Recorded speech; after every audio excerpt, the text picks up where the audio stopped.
जमशेदपुर में मंगलवार की शाम अचानक मौसम का मिजाज बदला। हल्की बारिश और तेज हवाओं ने लोगों को जहां भीषण गर्मी से राहत पहुंचाई, वहीं कई लोगों को इससे काफी नुकसान भी उठाना पड़ा।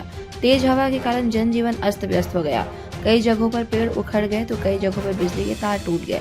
टाटानगर स्टेशन के पास तेज हवा के कारण एक विशाल पेड़ मुख्य सड़क पर उखड़कर गिर गया, जिससे काफी देर तक आवागमन बाधित रहा।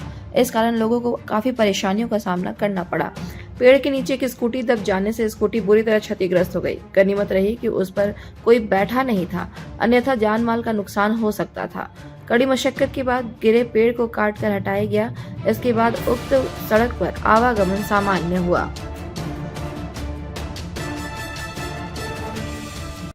पेड़ गिर गया और गाड़ी के ऊपर गिरा।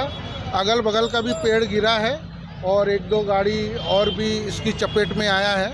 सबसे ज़्यादा मेरी ही गाड़ी को क्षति हुआ है। कितने लोग गाड़ी पे सवार थे? गाड़ी पे कोई नहीं था, गाड़ी रोड के ऊपर खड़ा था। लोग सारे रोड के बगल में खड़े थे। कितने बजे हुई है ये घटना? आधा घंटा पहले हुआ है। आधा घंटा 40 मिनट पहले ही घटना घटी है। कोई किसी को चोट वगैरह नहीं? ना, यहाँ किसी को चोट तो मेरे नज़र में तो नहीं आया है।